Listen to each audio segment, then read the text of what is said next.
Start करेंगे chapter biotechnology principle and process. Biotechnology, इस biotechnology का मतलब क्या है? कोई यूजिंग लाइव ऑर्गेनिजम्स और enzymes from organisms to produce products and process useful to humans. Biotechnology का मतलब क्या है? हम एक लाइव ऑर्गेनिजम्स को या फिर एक एंजाइम को किसी ऑर्गेनिजम्स के से यूज़ करा रहे हैं ताकि हम एक प्रोडक्ट बना सके जो कि हम ह्यूमंस के लिए यूज़फुल हो। अब जैसे कि एग्जांपल्स है हमारे इन विट्रो फर्टिलाइजेशन जो कि टेस्ट ट्यूब बेबी है, एक जीन को सिंथेसाइज करना, उसको यूज़ करना, एक डीएनए वैक्सीन को डेवलप करना और एक करेक्ट करना उसके डिफेक्टिव जीन्स को। ये सारे पार्ट्स हैं हमारे बायोटेक्नोलॉजी के। अब जैसे एक है EFB, European Federation of Biotechnology के अकॉर्डिंग जो ये है encompasses both traditional and modern view. इन्होंने क्या करा, ये इंक्लूड करती है दोनों ही मॉडर्न व्यू को और ट्रेडिशनल व्यू को। तो इनके अकॉर्डिंग क्या था? The integration of natural science and organisms, cells, part thereof and molecular analogues for products and services. इस लाइन का मतलब क्या है? द इंटीग्रेशन मतलब जो कॉम्बिनेशन है नेचुरल साइंस का और ऑर्गेनिजम्स का। नेचुरल साइंस जैसे क्या क्या हो गया, फिज़िक्स, केमिस्ट्री और बायो, मतलब एक कॉम्बिनेशन किसका? नेचुरल साइंस का हम लिविंग सेल्स के साथ, जो कि क्या इंक्लूड करेगा and molecular analogues for products and services, जो कि एक आर्टिफिशियल या सिंथेटिक मीडियम में जो इंटीमेट करेगा, मतलब एक लीड करेगा किसको? नेचुरल वंस को, ताकि एक प्रोडक्ट या फिर एक सर्विस जैसे कि मेडिसिन या केमिकल्स बन सके, जो रिजेंबल करेगा या फंक्शन करेगा with those found in the living cells. Principle of biotechnology, हमारे अमंग मैनी कई सारों में दो टेक्निक्स ऐसी हैं जो इनेबल करती हैं बर्थ टू मॉडर्न बायोटेक्नोलॉजी, जो कि है जेनेटिक इंजीनियरिंग और bio process engineering.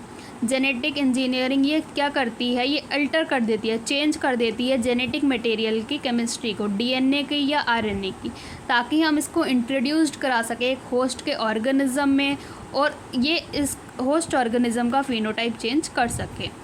Bio process engineering, इसमें क्या होता है? हम मेंटेनेंस ऑफ स्टेराइल मतलब बिना किसी माइक्रोब के है, तो microbial contamination free ambience in chemical engineering process to enable growth of only the desired microbes या eukaryotic cell in large quantities for the manufacture of biotechnological products जैसे कि antibiotics, enzymes और वैक्सीन। इसमें क्या होता है? मेंटेनेंस कराया जाता है कि स्टेराइल एम्बियंस का एक केमिकल इंजीनियरिंग में, ताकि ये इनेबल कर सके सिर्फ और सिर्फ डिज़ायरेबल माइक्रोब्स या यूकैरियोटिक सेल्स की ग्रोथ को एक लार्ज क्वांटिटी में, ताकि हम किस चीज़ के लिए? मैन्युफैक्चर के लिए, जैसे कि बायोटेक्नोलॉजिकल प्रोडक्ट्स के लिए, जैसे कि हमारी एंटीबायोटिक्स हो गई, एंजाइम्स हो गए और वैक्सीन्स हो गई। अब एसेक्सुअल रिप्रोडक्शन जो कि प्रिजर्व करता है जेनेटिक इन्फॉर्मेशन को, लेकिन सेक्सुअल इन्फॉर्मेशन परमिट्स करता है, लीड करता है वेरिएशन को। अब ट्रेडिशनल हाइब्रिडाइजेशन के अकॉर्डिंग ये लीड करता है इंक्लूजन और मल्टीप्लिकेशन अनडिज़ायरेबल जीन का अलॉन्ग विद डिज़ायरेबल जीन। मतलब इसमें क्या हो जाता है? इंक्लूजन हो जाता है और मल्टीप्लिकेशन हो जाता है अनडिज़ायरेबल जीन का डिज़ायरेबल जीन के साथ। But the technique of genetic engineering, लेकिन जो जेनेटिक इंजीनियरिंग की टेक्निक है जिसमें हम किस चीज़ का क्रिएशन करते हैं? रिकॉम्बिनेंट डीएनए का, by the use of gene cloning and gene transfer. तो ये इस लिमिटेशंस को ओवरकम कर देती है और हमें अलाउ करती है ताकि हम एक ही सेट ऑफ डिज़ायरेबल जीन को आइसोलेट कर सकें और इंट्रोड्यूस्ड करा सकें बिना किसी अनडिज़ायरेबल जीन के इंट्रोड्यूस कराए एक टारगेट ऑर्गेनिज्म में। अ पीस ऑफ डीएनए जो कि ट्रांसफर्ड हुआ है एक एलियन ऑर्गेनिज्म में, अब not be able to multiply itself in the progeny cell, तो ये अपने आप से प्रोजेनी के सेल में मल्टीप्लाई नहीं करेगा, लेकिन उसके जीनोम के साथ इंटीग्रेट हो जाएगा, आ जाएगा, मतलब चला जाएगा, उसके साथ बंद हो जाएगा of the recipient. It may multiply and B inherited along with the host DNA, तो वो मल्टीप्लाई कर सकता है और इनहेरिटेड कर सकता है एक होस्ट डीएनए के साथ, क्योंकि जो एलियन पीस है डीएनए का वो अब उस क्रोमोसोम का पार्ट हो चुका है जिसके पास एबिलिटी है रेप्लिकेट करने की। अभी जो स्पेसिफिक डीएनए सीक्वेंस है एक क्रोमोसोम में, ये कहलाते हैं ओरिजिन ऑफ रेप्लिकेशन, जो रिस्पॉन्सिबल होते हैं इस रेप्लिकेशन को शुरू कराने के लिए। रेप्लिकेशन मतलब विद इन डीएनए किसी इन्फॉर्मेशन का पास होना। इसीलिए जो मल्टीप्लिकेशन होता है किसी एलियन पीस का डीएनए का एक ऑर्गेनिज्म के अंदर, तो वो एक पार्ट होना चाहिए क्रोमोसोम का, जिसके पास एक स्पेसिफिक सीक्वेंस होना चाहिए, जिसको हम ओरिजिन ऑफ रेप्लिकेशन कहते हैं।